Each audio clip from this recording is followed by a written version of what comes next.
আমার নাম রিমি বাগদি। আমি পছন্দপুর 1 নম্বর প্রাথমিক বিদ্যালয় থেকে বলছি। আমাদের এই গ্রামে নদী নালা পুকুর সব শুকিয়ে যাচ্ছে। পাখিরা কোথায় থেকে জল পাবে? নদীর জল সব শুকিয়ে যাচ্ছে। গ্রীষ্মের ছুটিতে আমি একটা প্রজেক্ট ভেবে নিয়েছি যে পাখিরা নদী নালা থেকে জল শুকিয়ে কোথা থেকে পাবে।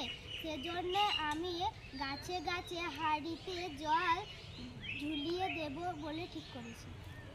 বল। দেখো, আমি এই গাছটাতে, খেজুর গাছটাতে হাঁড়ি ঝুলিয়ে রেখেছি।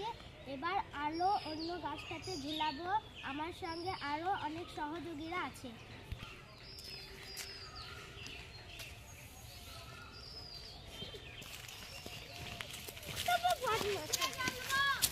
লে, পড়ে যাস না।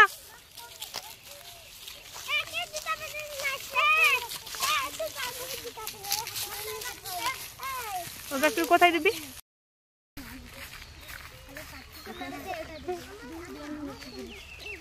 এটা আমি জল ঝুলাচ্ছি, গাছে গাছে জলের সঙ্গে কিছু খাবারও ঝুলাচ্ছি। কারণ জলে এত মানে তাপপ্রবাহের জন্য জলের স্তর অনেক নেমে গেছে। তার জন্য পাখিরা জল পাচ্ছে না। তাই জলের সঙ্গে আমরা কিছু খাবার মিশিয়ে ঝুলিয়ে দিচ্ছি গাছে গাছে, যাতে পাখিরা এসে জল এবং খাবার খেয়ে যেতে পারে।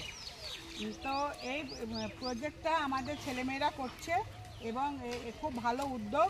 এই উদ্যোগ যদি প্রত্যেকটা স্কুলের বাচ্চারা এবং ঘরে ঘরে এরকম উদ্যোগ নেওয়া যায়, তাহলে মনে হয় পাখিরা হলেও কিছুটা জল খেতে পাবে এবং তারা জীবন ধারণ করতে পারবে।